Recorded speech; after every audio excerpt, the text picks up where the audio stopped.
Hello, আসসালামু আলাইকুম। সবাই কেমন আছেন? আশা করি সবাই ভালো আছেন। তো আজকে আমি আপনাদের জন্য যে টিউটোরিয়ালটা নিয়ে আসলাম সেটা হচ্ছে আ আমি একটা যেকোনো মুখের উপর বা যেকোনো একটা আ যেকোনো কিছুর উপর আ একটা ছেঁড়া পেপারের ইফেক্ট দিব ফটোশপের মাধ্যমে। তো বন্ধুরা চলেন দেখা যাক। এটা আপনারা যেকোনো ফেসের উপরও দিতে পারবেন বা আপনারা যেকোনো ডিজাইনের উপর যদি ছেঁড়া পেপারের একটা ইফেক্ট দিতে চান তাহলে আপনারা এটা ইউজ করতে পারবেন। তো বন্ধুরা চলেন শুরু করা যাক। তো আমি যেকোনো একটা ছবি নিলাম। এটা আমার আপনারা যেকোনো ছবি ইউজ করতে পারবেন। তো আমি এখানে একটা ছবি নিলাম।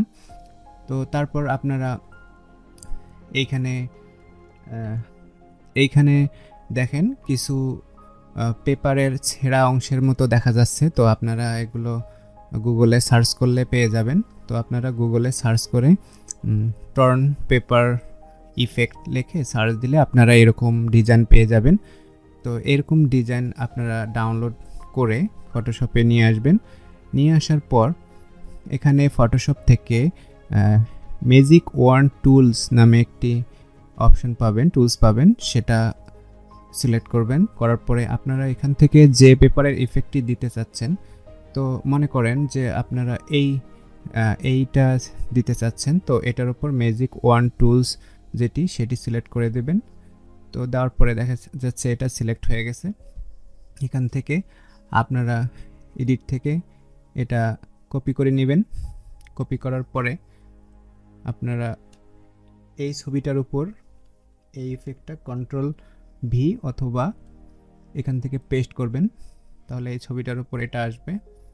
আসার পর আমি এটাকে একটু লম্বা, এটা একটু খাটোয় আছে, তো এটাকে যদি আমি লম্বালম্বি করি, তো এটা করার জন্য আমি কন্ট্রোল টি চাপবো। এটা সিলেক্ট হবে। সিলেক্ট হওয়ার পর রাইট বাটন চেপে এটা যদি আমি রোটেট 90 ডিগ্রি কাউন্টার ক্লকওয়াইজ যদি করি তাহলে এটা লম্বা হবে। তো লম্বা হওয়ার পরে আপনারা এটাকে বর্ধিত করে আপনাদের যতটুকু দরকার ততটুকু সাইজ পর্যন্ত ছোট বড় করে এটাকে নিয়ে নেবেন। তো আমি মনে করলাম যে আমার এই পর্যন্ত দরকার, তো আমি এই পর্যন্ত দিলাম। ঠিক মাঝ বরাবর আমি একটা পেপার ইফেক্ট দিব, ছেঁড়া পেপার ইফেক্ট দিব। দেওয়ার পরে এন্টার চাপবো। এন্টার চাপার পরে দেখা যাচ্ছে এখানে একটা ছোট অংশ, এটা পুরাটাই ভরাট করতে হবে। আচ্ছা, আপনারা এখান থেকে মার্কিউ আপনার এখান থেকে রেক্ট্যাঙ্গুলার মার্কিউ টুল নেবেন। নেওয়ার পরে এখান থেকে এটা সিলেক্ট করবেন। সিলেক্ট করার পরে কন্ট্রোল টি চাপবেন। কন্ট্রোল টি চাপার পরে শিপ চেপে ধরে এই পাশে একটু টানবেন। টানার পরে এন্টার চাপবেন। এন্টার চাপার পরে কন্ট্রোল ডি চাপবেন। তাহলে দেখা যাচ্ছে যে এটা ভরাট হয়ে গেছে। এখন যে ব্যাকগ্রাউন্ডটা আছে, এই ব্যাকগ্রাউন্ডটা আমি আরও কপি করে নিলাম। একটা দুইটা আরও কপি করে নিলাম। তো কপি করে নেওয়ার পরে আমরা যে এই যে উপরের যে লেয়ারটা আছে সেটাকে কন্ট্রোল চেপে ধরে এটার উপর একটা ক্লিক দেব, তাহলে এটা পুরোটাই সিলেক্ট হয়ে যাবে। এটা সিলেক্ট থাকা অবস্থায় আমাদের 2 নম্বর যে লেয়ারটা আছে সেটা সিলেক্ট করব। সিলেক্ট করার পরে লেয়ার মেনু থেকে এইখানে নিচে লেয়ার মাস্ক একটা অপশন আছে, সেখানে আপনারা ক্লিক দেবেন। ক্লিক দেওয়ার পরে এখানে সিলেক্ট করবেন। সিলেক্ট করার পরে এখান থেকে অ্যাপ্লাই লেয়ার মাস্ক করার পরে উপরের যে লেয়ারটা আছে সেটা ডিলিট করে দিবেন।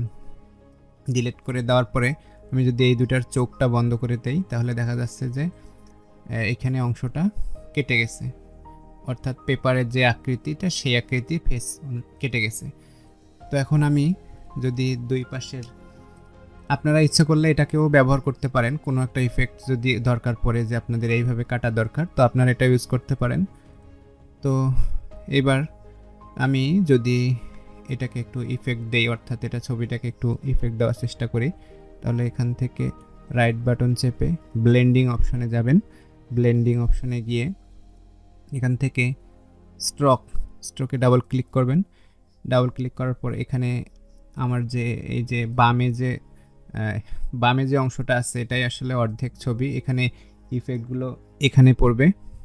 তো আমি স্ট্রোকের সাইজটা একটু বাড়িয়ে দিলাম। তো দেখা যাচ্ছে মনে হচ্ছে যে কোনো কাগজ ছেঁড়া অংশ। তো এটা আরও রিয়েলিস্টিক করার জন্য একটা ড্রপ শ্যাডো দিলাম। ড্রপ শ্যাডো দেওয়ার পর এই যে অ্যাঙ্গেল যেটা আছে অবশ্যই অ্যাঙ্গেলটা বাম পাশে সরিয়ে দেবেন। দেওয়ার পর এই পাশে একটা ইফেক্ট পড়বে, তাতে মনে হবে একটা রিয়েলিস্টিক ভাব চলে এসেছে।